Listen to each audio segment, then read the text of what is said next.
There's a version of you that knows exactly how much money is in your account right now. Not because you checked, because it never left. That number lives in the back of your mind like a low frequency, always running, always updating. And most people assume that goes away once you start earning more.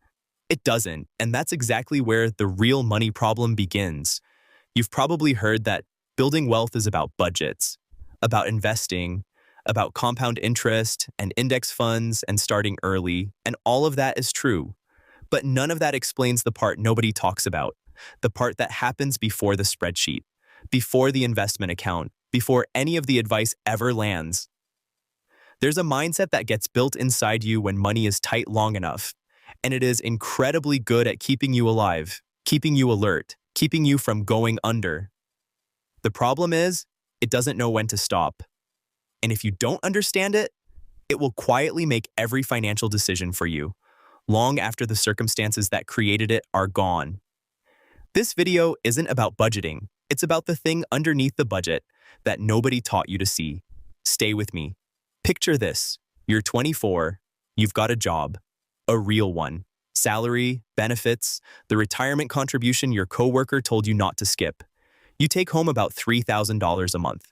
After rent, utilities, groceries, gas, and the streaming passwords you split with someone you barely talk to anymore, there's maybe $300 left.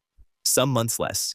You know this number the way you know your own name, not because you're obsessive, because you grew up in a house where that number had to be known, where the wrong guess had consequences. So the brain learned. It built a system, a background process that runs constantly, tracking, calculating, alerting. Balance drops, tension rises, balance holds, slight release, balance goes up, you unknot for exactly 48 hours before the next bill pulls you back. You don't call this anxiety, you call it being responsible. But here's the thing nobody says out loud. That system was designed for scarcity. It was built for a world where the margin was $60 and every decision carried real weight. And it is very good at its job. The tragedy isn't having it. The tragedy is when it starts running your life during a season it was never designed for. When you're earning more, but still eating like you're not. When you get a raise and immediately find something to fill the gap. When you finally have breathing room. And the brain invents a new threat to justify the old alarm. That's not discipline. That's a drought protocol, running during rain. At some point, and it's never dramatic, never a moment you'd recognize in real time, something shifts. Not your income, not your circumstances, just a quiet awareness. You realize you've been managing money the same way you did at 19, reactive, defensive, flinching before anything even swings. And you make one decision, small, almost embarrassingly small. You open a second bank account at a different bank, you transfer $500 into it, you don't link it to your debit card, you don't set up automatic deposits, you just put the money in, and you decide it isn't money anymore. It's a floor. A line that doesn't move regardless of what the month does. The broke mindset is immediately loud about this. What if you need it? What if something breaks? This is naive. This is a performance of discipline, not real discipline. And here's what you have to understand about that voice. It's not wrong about the past. It watched savings disappear into car repairs and emergencies for years. It has evidence it learned from real data. But data from one season isn't always wisdom for the next one. So you hold the line, month 1, month 2, month 6. The account just sits there, quiet, untouched, and something shifts. Not in the number, in you.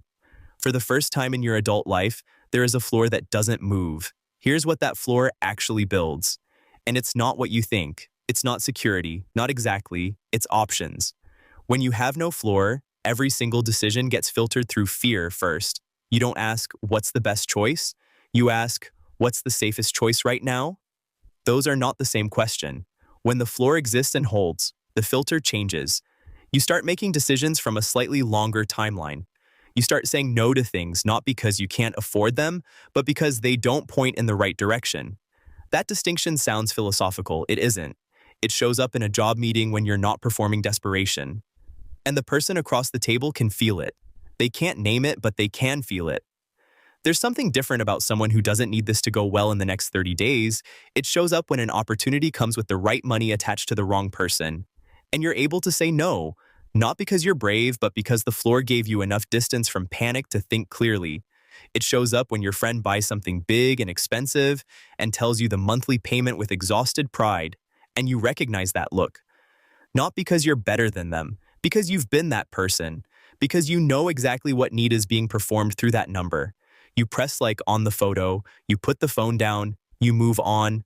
This is not coldness. This is what clarity actually feels like from the inside. It's quiet. It doesn't announce itself. Here's the framework, stated plainly.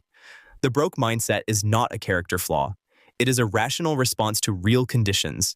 It is incredibly effective at what it was built to do, but it has a fatal flaw. It operates on a very short timeline, 15 days, 30 days, enough to survive the month. Wealth, real wealth, the kind that compounds and grows and eventually starts producing income without your labor, then is built on a completely different timeline. Years, decades, decisions that feel irrelevant today and enormous in 10 years. Those two timelines are almost never making the same decision. So the work isn't erasing the broke mindset. You can't erase it. It's wired in. It kept you alive.